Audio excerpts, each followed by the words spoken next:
માળિયાહાટી તાલુકાના ચોરવાડ ગામે આવેલ રત્નેશ્વર મહાદેવ મંદિરે છેલ્લા 30 વર્ષથી અન્નક્ષેત્ર ચાલી રહ્યું છે। માળિયાહાટી તાલુકાના ચોરવાડ ખાતે રત્નેશ્વર મહાદેવ મંદિરની જગ્યામાં એક વ્યાસ આશ્રમમાં અન્નક્ષેત્ર ચાલી રહ્યું છે। છેલ્લા 30 વર્ષથી અન્નક્ષેત્ર ચાલી રહ્યું છે, ત્યારે અન્નક્ષેત્ર અંદર ઘણા ભાવિકો પ્રસાદ લેવા આવે છે અને આ બિલ્ડિંગ આજરોજ વરસાદને કારણે તથા જર્જરિત હોવાથી આશરે 100 વર્ષ પહેલાનું બાંધકામ હોવાથી આજરોજ ધાબળા પીઠિયા પડી ગયેલ હતો અને ટ્રસ્ટી સાથે વાત કરતા જણાવવામાં આવ્યું કે કોઈ જાનહાનિ થઈ નથી અને ટ્રસ્ટ દ્વારા જણાવવામાં આવ્યું કે જર્જરિત હોવાથી અમે વહેલી તકે ઉતારી લેશું તથા આજુબાજુની જગ્યામાં આવેલા બાંધકામ પડી જાય તો ટ્રસ્ટી તથા પૂજારીની કોઈ જવાબદારી નહીં, ટ્રસ્ટીઓ દ્વારા સૂચન આપેલું હતું તથા ટ્રસ્ટીએ યાદીમાં જણાવ્યું હતું તથા છેલ્લા 17 વર્ષથી અન્નક્ષેત્રનો ખર્ચ સંપૂર્ણ ખર્ચ શ્રી યોગેશભાઈ પાઠક દ્વારા સંપૂર્ણ ખર્ચ આપવામાં આવેલ તેવું એક યાદીમાં અન્નક્ષેત્રના સંચાલક શ્રી રામચંદ્રભાઈ કુપલાણી એવું યાદીમાં જણાવ્યું હતું। Bureau report Vimal Raikund. બોલતો નથી, આ બધું જર્જરિત થઈ ગયેલું છે અને 100-150 વર્ષ પહેલાં કાચા ચૂનાના મકાન બનાવેલા છે બધા, બરાબર।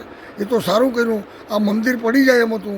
એ મંદિર ધન્યવાદ દેવો પડે અમારે યોગેશભાઈ પાઠકને કે યોગેશભાઈ પાઠકે એ મંદિરને ફર્સ્ટ ક્લાસ પાછું જીર્ણોદ્ધાર કરીને બનાવી દીધું, એમાં મંદિર રહી ગયું, બાકી મંદિર એ પડી જાય એમ હતું।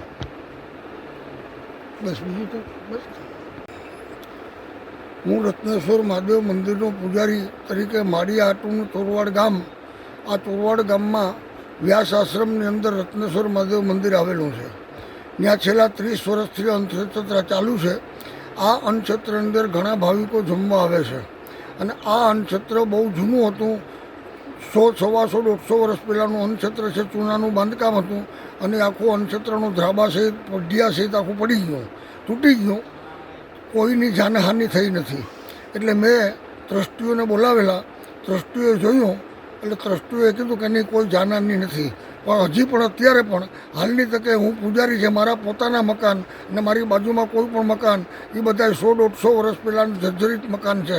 તો હવે પછી આ મંદિરની અંદર કોઈ પણ જાનહાનિ થઈ કે કોઈ પણની માથે તકલીફ થઈ તો ટ્રસ્ટી કે એના પૂજારી કોઈ પણ જાતના જવાબદાર નથી, બરાબર। ભાઈ તમામ ભાઈઓને વિનંતી છે કે આ છેલ્લા 17 વર્ષથી આ અન્નક્ષેત્રનો ટોટલી ખર્ચો યોગેશભાઈ પાઠક આપે છે અને એનું સંચાલન અમારે રામચંદ્રભાઈ કરે છે।